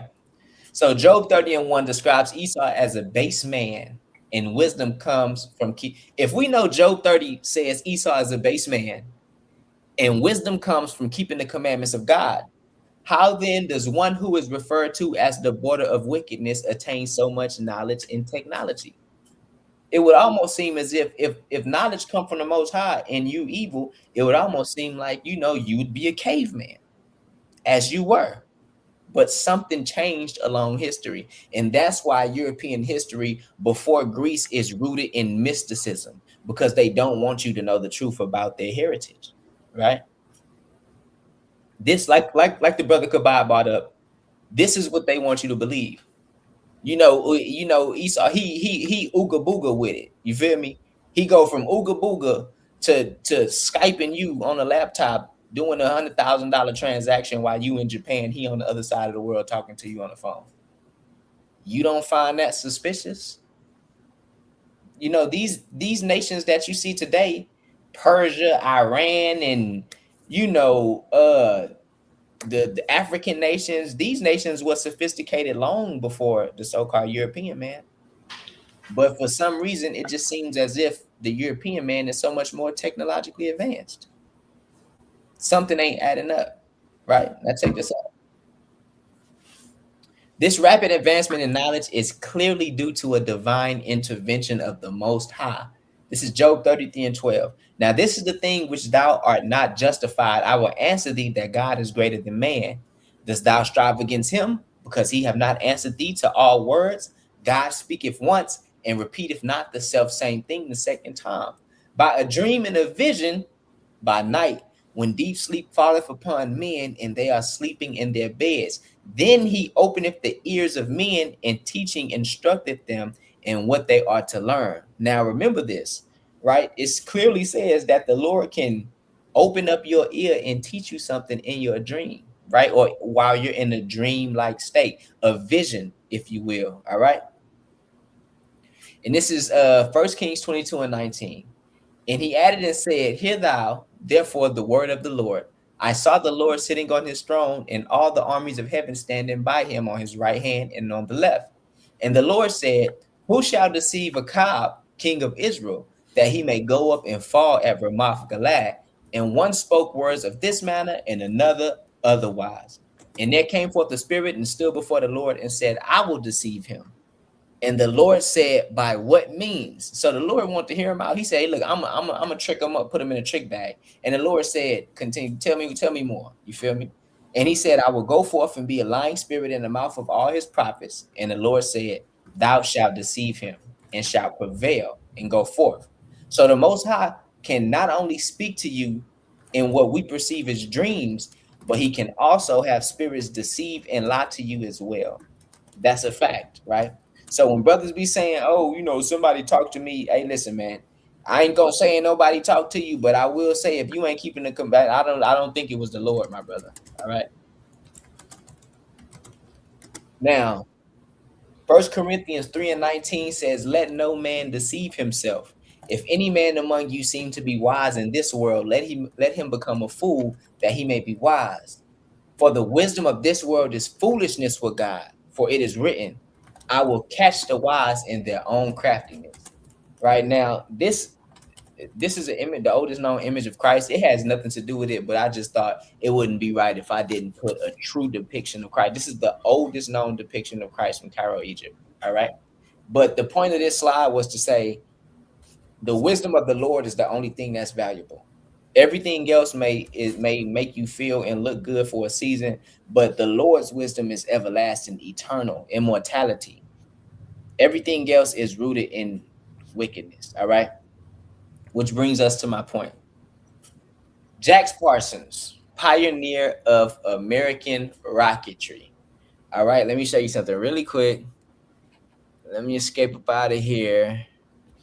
And let me go to Wikipedia really quickly. Let me show you something. So this is Jack Parsons, right? John Whiteside Parsons, born Marvel Whiteside Parsons, October 2nd, 1914, June 17th.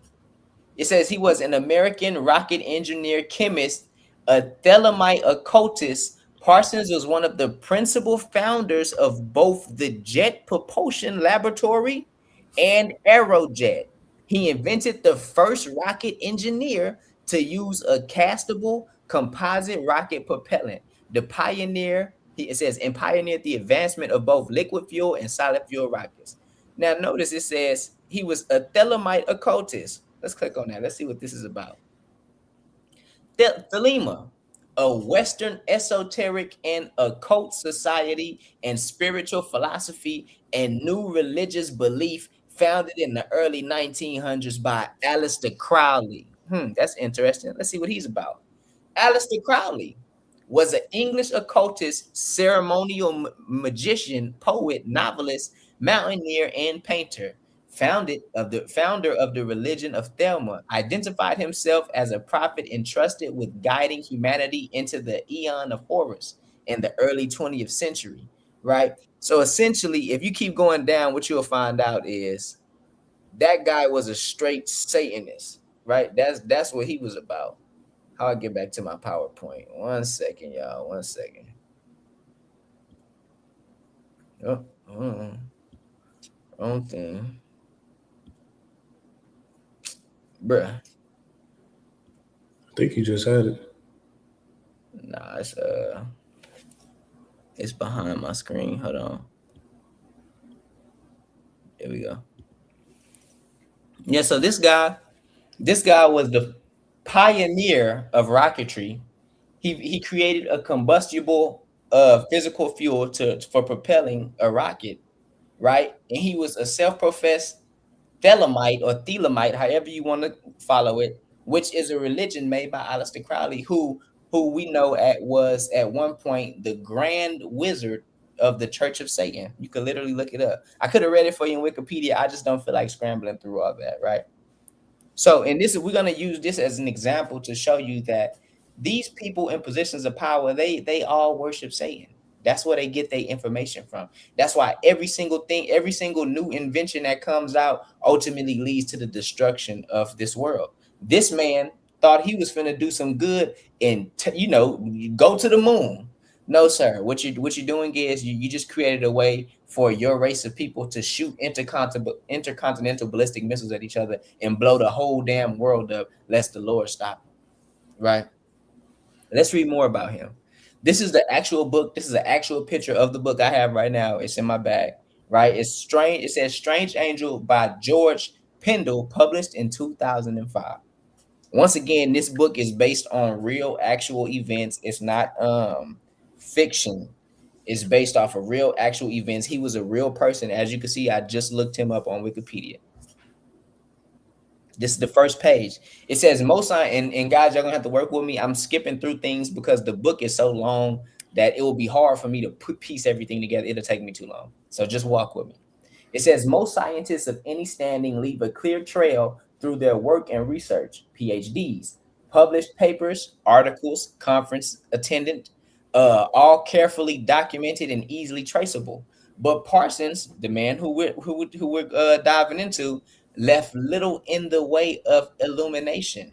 Despite statements given by former friends and acquaintances that Parsons studied at Caltech when pressed, neither the police nor the newspaper could find any official record of an education past high school. Some said that Parsons' most recent work before his death had been making special effects for the motion pictures industry. Now, for somebody to be such a revered scholar who is deemed and honored by most what's the word called, physicians, the father of rocketry, isn't it strange that he doesn't have any record of education after high school? That's strange. Okay, let's keep going.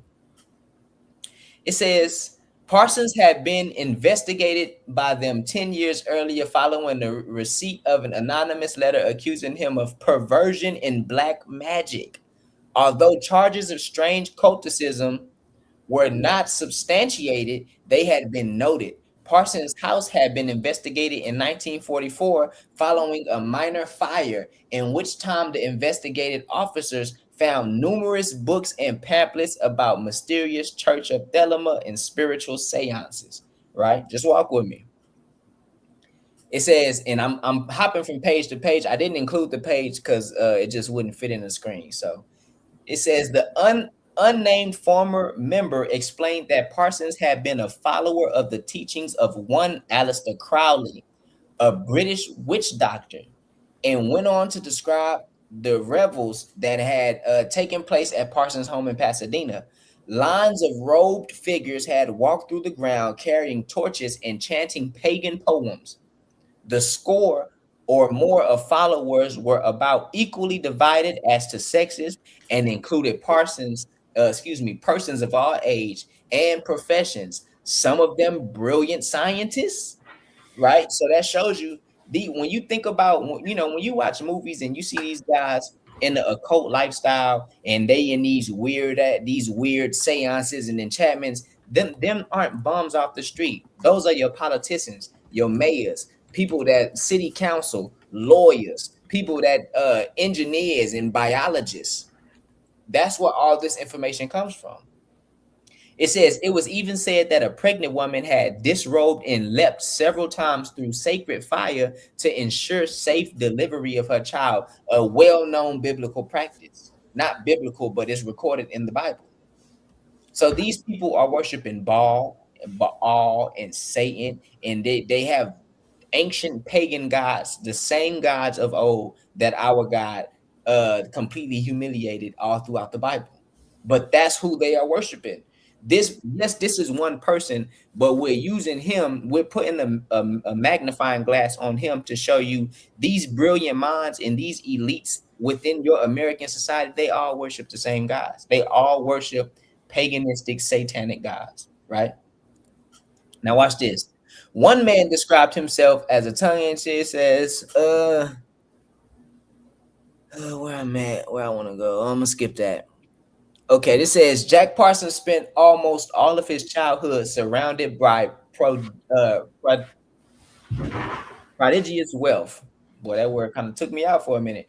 It says his earliest memories would have been of an exotic palace that seemed his alone, with attentive servant compliant to his every need. So we know so far we know he doesn't have any physical, tangible evidence of schooling after high school, though he's professed to be the father of rocketry, which is a major scholastic accomplishment. And we also know that he grew up extremely wealthy, right? Parsons' neighborhood was no less fantastical than his home. To the south of Parsons' house lay the Busch Gardens, consisting of 30 acres of manicured lawns and exquisite floral pageantry. Plants from all over the world bordered the rolling lawns, and over 14 miles of walkway wound their way through the garden. So Parsons lived in this extremely lavish, luxurious home, right? Probably inherited wealth from his forefathers. Let's keep it going. A single child, he was spoiled and he was solitary. He had few friends, and he read voraciously. A legend of Greek and Norse mythology and stories of ancient battles when he was a youngster, he used to read about King Arthur. It was a dream of his as a child to belong to a group of men who were doing something noble and wonderful. And he also wanted to go to the moon. Now, remember, we read that in Job that the Lord can speak to you in your dreams. And he was a child. We were all children before. What child thinks like this? I want to do something amazing and noble, and I want to propel to the moon. I was thinking about Spider-Man. You feel me? He want to go to the moon. Okay, let's keep it going. It says Parsons began attending Washington Junior High School at the age of 12. A lack of school records up to this point suggests that his early schooling might have come from a tutor or governors. So mind you, Parsons is wealthy. His mom is wealthy. His dad is wealthy. And all of his education is private. So everything he's learning as a young man is coming from in-house. Keep that in mind. It says Parsons' case, since he seemed to suffer from a form of dyslexia throughout his life, he would misspell words in his handwriting in particular. So once again, a man who has no schooling record after high school, a man who has no schooling record up until junior high. So from birth to junior high, there's no record of schooling. And after high school, there's no record of schooling. And he's also dyslexic, but he's a genius physician. That don't even make sense. Now let's keep it going. It says the variable grades that resulted from this learning disorder would have only fueled a dislike for establishment education. To his reaction by most other children, he was considered effeminate. Okay, so he was rich, effeminate, and he lacked the education after high school and before junior high, and was teased for having polite manners of a rich mommy's boy. The gaudy colors of his science fiction magazines also signaled him out for abuse. Now, let's tie it all together. So far, we know that Parsons had no tangible record for education, though very intelligent. His parents were wealthy. He was effeminate and strange looking, and he was also dyslexic. Keep that in mind. We're going to keep all these cues together so we can connect the dots. Now, it says he was effeminate. Mind you, everything that he learned by the time he went into school was what? From his home. He had no record of schooling until he was in junior high at the age of 12. So everything he learned was from his mother, his father, and the people around him in his immediate family. Now watch this. The idea that Satanism merged the feminine and masculine is a well-known documented theme in the study of Satanism, particularly concerning its history, literacy, and esoteric, there go that word again, interpretations. This blending is often used to challenge traditional patriarchal gender roles and binary views of divinity, often associated with concepts like Baphomet and satanic feminism. Baphomet and androgyny, a key symbol in many forms of occultism, and some, though not all forms of Satanism, is Baphomet, which embodies the union of opposites, including masculine and feminine, human and animal, and earth and heaven. The figure is explicitly depicted of having both male and female traits, symbolizing a balanced and androgynous entity. Now, this picture, once again, is Baphomet. This is a imagery of a deity that they worship, i.e. imagery of what Satan would look like. Notice it's a man. It has broad shoulders. It's a he-goat, but it has breasts like a woman, right? Notice that image right there that's in his lap. Ain't that the same image that the Red Cross used? That's interesting, right? So this whole theme that the world is coming into, this whole androgynous scene, that is all satanic occultism. That's why your favorite rapper, your favorite R&B singer, athletes, that's why the men show up in dresses and the women show up in oversized suits that look extremely masculine, because that's what they're trying to promote to you. Hunger Games, they didn't make the different districts look the way they did because it was entertaining. They was trying to condition you into seeing what they have out today, which is the men dressing like women and the women dressing like men in these extremely flamboyant costumes. If you go into the late 80s and the early 90s and you look at a video of drag queens, that's how people dress today casually. The women with the super long eyelashes and the colorful hair, the colorful makeup, the exaggerated 3-inch nail, all of that is drag queen attire. All of that come from men that dressed up like women. That's how women dress today, like men who dress like women. It's all satanic. And that's why Parsons was feminine, because he learned that from his family. Because his family, it's going to go into it, his family was occultic as well, and they believe in harnessing masculine and feminine energy to create a balance, which is satanic as hell. If that's the case, God wouldn't have made man and woman. Hey, Salakia, go back to that image. Hey, and what's crazy is that is exactly what Iran just burnt a couple weeks ago. Yep. That's exactly why they burnt, and they burnt it as a signal of defiance against who? The United States and the so-called Israel. That's right. All right, Shalom, God. That's right, and that's exactly what they did, right? And then Israel responded and said, "This is a complete act of total war." That's what they said. They said, "Nigga," Israel said, "Nigga, how dare you burn my God? How dare you burn Baphomet? That's a declaration of war by burning Baphomet." And that's why this whole transgenderism thing is being pushed today. Who knew that androgyny was in the Talmud? The Talmud has 6 different racial or 6 different sexual descriptions. Did you know that? They have male, they have female, they have a male who acts like a female, they have a female that acts like a male, they have a male who's attracted to females but still it's insanity. And it all goes back to that deity right there, Baphomet. All right. Now let's keep going. It says, but also listening to the eloquent and well-read Parsons holding forth on any number of strange and mystic topics with the eagerness of a lonely boy, Parsons would have told Foreman, his partner, this is his partner who he met in junior high.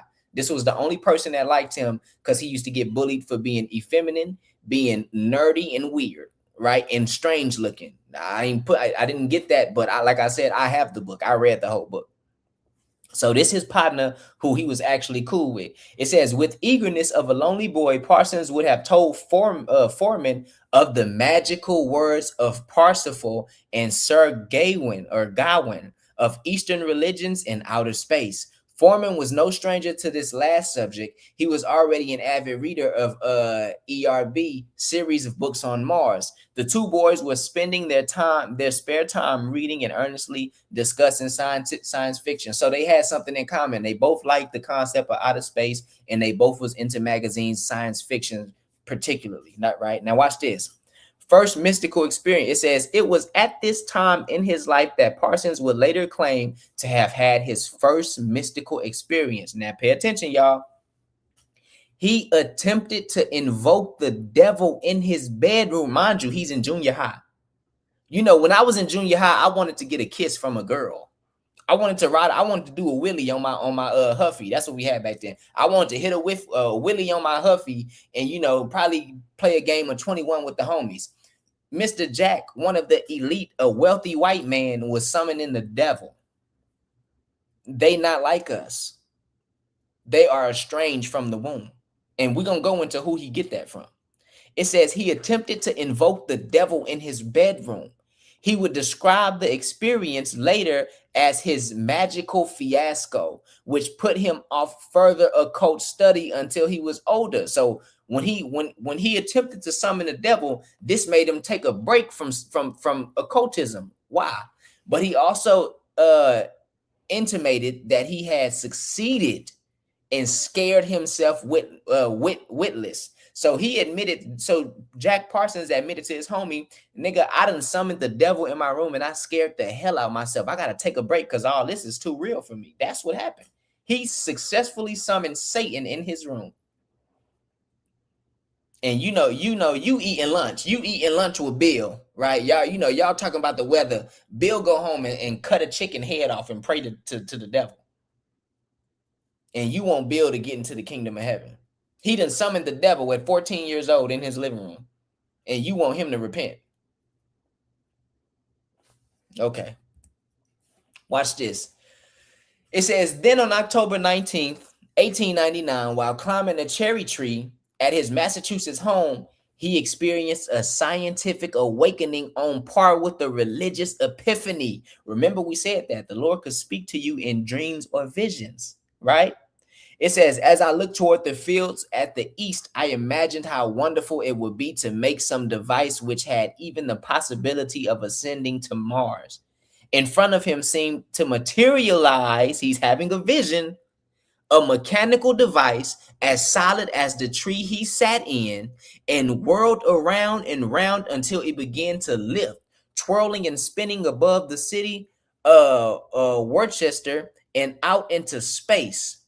Since that tumultuous day, he had gone on to devote the rest of his life to what he saw as the most fascinating problem in existence, rockets and space travel, or as he grew to call it, high altitude research. So we know he's weird, he's effeminate, he's wealthy, he's summoning the devil in his living room, he's heavily occultic. One day he's sitting on a tree and he have a vision and a rocket materialized right in front of his face. It said it was as solid as the very tree he sat on. He didn't imagine that.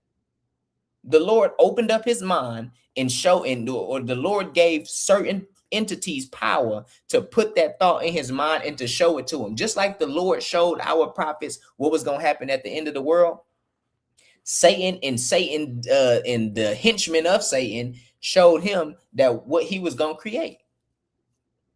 So this is a real thing that goes on in this world, guys. So y'all can't be fooled by the gaslighters that's going to tell you, oh, they're crazy. No, we not crazy. Right? This is based on a real story. If you don't believe what I'm reading, you could buy the book, read it yourself, and you can look him up. There's hella documentation, and we're going to get into it. Right? Helen was intelligent and well-read. Now, we're skipping ahead a little bit. Helen is Parsons' wife. This is the woman he married. Let's see about Helen. Helen's life had been a difficult one. She had grown up in Chicago along with her two younger sisters. They were daughters of Thomas Cowley, an Englishman worker for the Standard Oil Company, and Olga Nelson. So Helen, Parsons' wife, is the daughter of Cowley and Olga. Keep that in mind. Olga is Parsons' mother-in-law. It says, but Helen's new stepfather had anything but her best interest in mind. He sexually abused her. We know sexual abuse is very heavy in the cult, right? It says, and her sister, obsessing over them and refusing to allow them to have boyfriends or to even speak to boys. So he was married to her mother while he was abusing both daughters, and he wouldn't even allow them to have boyfriends or even speak to boys. That's strange. Watch this. When Helen was 12 years old, the family relocated to Pasadena. The destination had been chosen, remembered Helen, through Olga's use of a Ouija board. So Helen, Jack Parsons' wife, Helen's mom, decides she's gonna randomly move. And you move, you a black man, you probably move where you got some family, where you got a couple partners at. Helen said, to hell with all that. Pull that Ouija board out and let's ask the devil, where should I move to? So these marriages that these people are having, it's not by mistake. You think two people that randomly have occultic satanic backgrounds just randomly come together and marry? No. These bloodlines are planned for generations and generations. Why do you think there's so much information about every single president being related? You think that's a lie? You think all these, don't you know if you go over to Europe right now, the British royalty are so inbred, it's ridiculous. They marry their cousins on top of cousins on top of cousins, and they plan out their lineages for generations to come. And they are all rooted in satanic practices. So Jack Parsons, the father of rocketry, is satanic. The woman he married is satanic. And his wife's mama is satanic as well. Let's keep going. The group was pulled together by a mix of Bahomey and rocketry. Bahomey, that word Bonhomey, I believe it means like friendliness, festivities, getting together. It says as many drinks would be consumed, they'd get drunk. On this evening, the famed Parsons poison punch, or maybe some of the absinthe Parson had been conducting in his home laboratory. The three men and Helen also tried marijuana in yet another groundbreaking experiment for the Gaussett rocket research. It says Melina would often play piano duets with Helen, or a group would play records deafeningly loud on the much used phonograph. So mind you, this is him and his wife. They would drink, they would dance and have fun and play extremely loud music. Mind you, this is supposed to be about rocketry and inventing a rocket. They partying and getting drunk. This is how this goes. This is why entertainers tell you that they show up to a business meeting to sign a $50 million contract, and when they walk through the door, everybody getting high and partying, and they confused because they don't understand what's going on. Oh no, you thought it was about skill? Oh no, I'm sorry. You thought that this was about skill and what you can do. No. This is about fulfilling the lust of your flesh and seeing how far you will go. Watch this. Through these early years of marriage, Helen and Jack enjoyed moments of great affection together. When the cats wailed at night, the couple would climb out of bed and go stand outside naked in the moonlight. Inside the house, they also kept canaries and adopted any stray animals that happened upon them. Now, imagine this. Imagine what it smelled like in that house. It said they adopted any stray animal they found. Imagine what that house smelled like. Because in these occultic practices, what they believe is the more filthy, evil, and unclean you are, the more knowledge and wisdom and understanding you can get from Satan. Right. And mind you, it said they had great affection at time. They, when all the stray cats in their house start crowing and yelling to the moon, they'd strip ass naked and go outside and dance in the moonlight. Now go look that up and tell me that's not occultic. Mind you, I want to repeat this. This is somebody who is deemed the pioneer or the father of scientific rocketry in America. You think it's just him? It's not just him, right? Let's keep going. It says Jack seemed strangely unaffected by meeting his father. He wasn't touched by the visit. I don't think he was touched by anything that wasn't the moon. So Jack finally go out to see his father. Jack don't talk to his father in years and years and years when his father and his mother split. Let's see the characteristics of his father. We know his mama is wicked. Or excuse me, we know he wicked. We know his mama taught him to be feminine and weird, and he tried to summon the devil as a little kid. We know his wife is evil, and she's in the Satanism as well. And we know his wife mama was using the Ouija board to pick where she should move to. So let's see the characteristics of his father. It says he believed something was escaping from his chest. He suffered from marked mental depression and exhibited definite delusions and hallucinations. He attempted suicide and was committed to St. Elizabeth Hospital in Washington, D.C. and suffered from melancholia. He would spend the rest of his life there, sharing the ward with 7,000 disturbed others. So his daddy's bugged the hell out. He believed, how he coming with it. He believed it's an animal trying to pry out his chest. He's seeing delusions and hallucinations. I wonder what type of hallucinations he's seeing. I don't know. Maybe the God that they worshiping, who's Satan. So put the pieces together. Everybody bugged out. His daddy bugged out. His mama bugged out. His wife bugged out. His wife mama bugged out. So I'm trying to show y'all that this don't happen by coincidence. These satanic demonic lineages are brought together purposely to perpetuate the narrative of evil and have that evil influence within the world. All right. Watch this. It says, the room now full went quiet.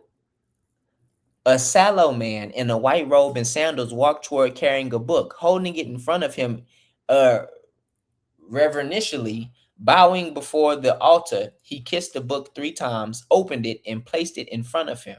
He turned, and his voice of surprising stridency proclaimed, do what thou will shall be the whole of the law. From all around Parsons, the crowd responded, love is the law, love under will. Right? So this is what they about. Do what thou will. Aleister Crowley, worshiping Satan. Watch this. The attic in which Parsons found himself was nestled under the roof of a large wooden house on Winona Boulevard in a rundown neighborhood of Hollywood. So essentially, the place that these random elites and brilliant scientists are worshiping Satan is in a rundown neighborhood in Hollywood. This is before Hollywood was Hollywood. Is it making sense now? You see why all the satanic evil occultism come from Hollywood? Because what is Hollywood? Hollywood is a quote unquote sacred wood that witches would use. You can look that up. It's literally named after a material of a witch, from a witch. Right? It says Parsons had been persuaded to drive down from Pasadena by 2 social acquaintances of his, John Baxter, a gay man who was particularly fond of Jack, I wonder why, and his sister Frances. So yes, these occultic seances are taking place in Hollywood, the most evil, wicked place in America right now, right? Now watch this. It says, but it also spoke of a hidden knowledge, of mystics and demons, of magic. For Rapinski, the book had been little more than a curiosity, but for Parsons, it seemed to be a revelation. I don't know what the book meant, remember Rapinski, but this was like real water to a thirsty man. Since his childhood attempts to conjure up the devil, Parsons had always been attracted to tales of the hidden magical mysteries that lurk behind the real world, right? Do I want to read this? Yeah, let's read this. I'm gonna jump all the way down. It says, back in the heavy, airless atmosphere of the attic in Winona Boulevard, the ancient plot of ritual continued. The ceremony combined quasi-Masonic gestures with hints of Catholic mass, which shows you that Catholicism is of the devil. That's why he's using a Catholic mass in his seances, right? It says, but an intense sexual motive made it unique. The priestess female stroked the priest's lands, and the priest kissed the priestess between the breast. They made lavishly sensual declarations in manners of high Victorian whatever that word is. It says, I love you, I learned you, or I yearn to you, pale or purple, veiled or voluptuous, I who am all pleasure in purple, etc., etc. So they're having these Catholic mass, like dark, ritualistic, hypersexually charged seances. That's what they do in Hollywood, right? It says the most approbation was saved for the last name mentioned, that of Sir Aleister Crowley. Once again, the grand wizard at one point of the Church of Satan. You can look it up. Finally, the priest announced to the congregation, the Lord bring you to the accomplishment of your true will. Who is the Lord that they're talking about? The same Lord that he summoned in his room at 12 years old. The congregation made its way downstairs. We make the cakes of light with animal blood, Parsons was told. They should really be made with menstrual blood. Don't that sound like, I don't know, something similar to what these people just got caught doing in those files that got leaked? Consuming things with human blood.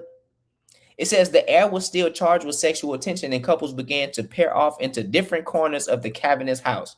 Why would couples pair off into different corners of this house during this ritualistic mass? Because it was an orgy. That's what they do. They would get high, they would get drunk, They would play extremely loud music in a room full of cat and dog feces. They would strip naked, dance in the moon, and then come back inside after doing the seance and have a big orgy. But wait a minute, I thought this was about rocketry. I thought this was for the name of science and physics. This just seemed like a big freak off to me. And it's because it's one and the same. The sin has a connection to the information that they are getting from these deities. And the deities are telling these people they won't get the information unless they defile themselves to the utmost degree. This is real. Okay? Look at that. This woman, I forget her name. Who cares? She's a nobody. The Lord, you know, she's finished. But she's a well-known witch doctor in Hollywood. You can look her up. Just type in Hollywood witch doctor. She gonna pop up with everybody. The president, you know, Trump, all these politicians. What's the brother name? You see it. The Migos, Cardi B, Usher, Playboy Cardi. All of them are with her. And look at her. She's completely satanic. Why would people have any? If I seen her walking up to me, listen, man, I got one in the chamber. And she's hanging out with your favorite entertainers. You singing Let It Burn and you dancing in the street like Tom from the Boondocks, and Usher hanging out with her eating a human corpse. This is real deal. These things really go on. All right. It says, this another page. It says, with Gausset 53, Parsons invented the castable fuel and a whole new category of rocket fuel. It caused a paradigm shift in the world of rocketry, made solid propellants suddenly much safer and immensely more practical. It was said Melina, one of the most important discoveries in the long history of solid rockets. The result of Parsons' thinking would eventually play a central role in American rocket technology during the next centuries or coming years. It says he embarked on a series of magical rituals, hiring prostitutes or entering into passing affairs in order to carry out his sex magic working. His new magical endeavors was called the Crossing of the Abyss, and its aim was to transform him into a master of the temple. At that point, his consciousness would supposedly become one with the universe consciousness. However, it says, however, Parsons' remedy to the problem is not social or political reform, but the arrival of Babylon. Girt with the sword of freedom, he sought out Wilfred Smith, his former mentor, and declared that he, Parsons, was the Antichrist. His mission that the way of the coming of Babylon be made open, right? So he, for one, in the book, there's very little about his actual experimentation. Yes, he did a little work here and there, but for the most part, he just got high, got drunk, and had a whole lot of immoral sexual relationships with men, women, and prostitutes. That's what he did. And that's how he attained the information that he had through his self-professed sex magic. And then he got so deep in it, he started saying, I am the Antichrist. Well, guess what? There is a people group, a certain race of people that actually are the Antichrist. And we have the books, and we're going to get into that in another class. So I know it was born. I know it was long-winded and there was a lot of reading, but you know, we got to have a larger attention span so we can get the message. The point is that these demons are giving these people information to destroy the world, because Parsons thinks he's making something that's going to the moon once again. But what you're actually doing is you're creating a combustion system that will allow your race 100 years from now to shoot a rocket across the world and kill 1 million people, or excuse me, unalive 1 million people in 30 minutes, 10 million people in 45 minutes.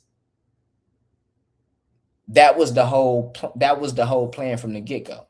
But a spirit will allow you to think whatever your silly mind wants you to think, right? So all praises to the Most High, man. In conclusion, we see that the Lord uses spirits on the left-hand side to give people power, influence, and knowledge. This power is how they obtain rulership and global support. However, the end-all be-all is to usher in World War III, which is synonymous with our salvation. This is Wisdom of Solomon, chapter 18 and verse 7. So of thy people was accepted both the salvation of the righteous and the destruction of the wicked. All right. So, that was a quick presentation just showing brothers that these things that we experience, your cell phone, you get on the phone, you talk to a brother on the other side of the world like it's nothing. That was inconceivable 100 years ago, 80 years ago, 50 years ago. That was inconceivable. TV and all these things that we have today, this information didn't come from nothingness. Esau didn't go from ooga booga to making nuclear bombs. That's not how the world works. This information, this understanding, this level of technology was given to them from spirits on the left-hand side to do the will of the Father, which is ultimately to blow a lot of this world up so we can build atop the rubble after we leave the wilderness under the authority of the leadership of our King, Yahushua. All right, so we have to be knowledgeable. We have to be wise. We have to fast and pray and put on the whole armor of God, because our enemies are not regular. This isn't a regular battle. This ain't the fisticuffs. We are fighting against spiritual wickedness in high places. So we have to understand what we up against, and we have to put ourselves in the best position to win. And that's what the Lord has raised us up to do, to let y'all know that, although our enemies are powerful and strong, we serve the one true God, the God that gave our enemy the strength. All right. So, yeah, man, with that, we're going to give all praises, honor, and glory to Yahweh Ba'ashem Yahushua Mashiach.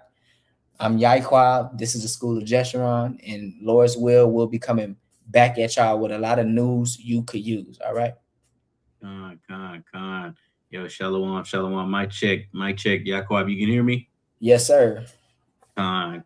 Powerful lesson, man, from the brother Yaikwab as well as the brother Kabad. For those of y'all that's tuning in, hey man, this is School of Jeshurun. We are gonna be doing pretty much what we call live virtual camp every Friday now. I know it's Saturday today. We didn't do it this Friday because it kind of got rained out, but our goal and our plan, man, is to have these type of classes be ran on Fridays. So y'all tap in, man, tap in the class. That way you just got different brothers who you can eat from, right? You can eat from the brother Yadi from Masada. You can eat from the brother Ariala with House of Bread. And now you got us here at Jeshurun, man. We're going to be out here feeding the sheep. So y'all just tap in. Make sure you get your Bibles out. Make sure you get your pens and your papers, your notebooks out.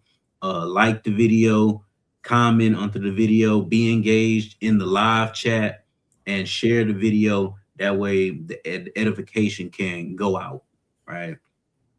Yaqua, we got any news, anything that's going on new with the camp that the people should know about? Yeah, so like you said, we're gonna be getting more information to y'all. We're gonna have sit downs. Me personally, I like this more. You know what I mean? I feel like I perform better in a controlled environment. We're gonna be look out for the vlogging. We're gonna be vlogging some charity work when we're doing good. And we helping out people in need and things of that nature.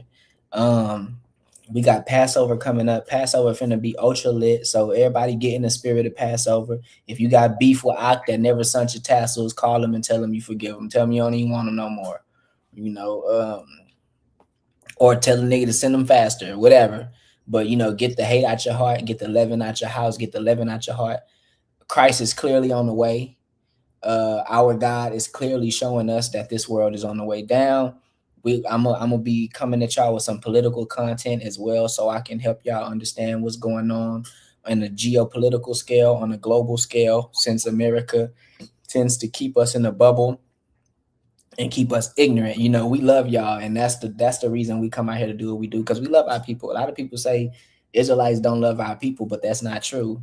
Everything we do is so we can be an example of our representation of the Most High God, to encourage others to be better, women, men, and children. So yeah, that's about it. You know what I mean? And I pray that the lesson was helpful or informational. All praises. If y'all have not, check out the Pentecost video that we released. We got some new information on Pentecost, so make sure you check that out. We also will be doing a new moon / Sabbath breakdown here real soon, if not next week, the week afterwards. That will be a live class jointly with us and the brothers from Masada. I'll go ahead, if you have not seen it yet, our calendar has been released. So check out our calendar. Our calendar is a little bit different from calendars that you've seen recently. We're going to explain all of that on the new moon / Sabbath class. So make sure you tune in and tap in with us. So That's with right. that, I want to give all glory, honor, and praises to the Most High God, Yahweh. And we do so in the name of his begotten Son, Yahweh Shah Mashiach, who the world ignorantly calls Jesus Christ. Shalom, family. Shalom, shalom.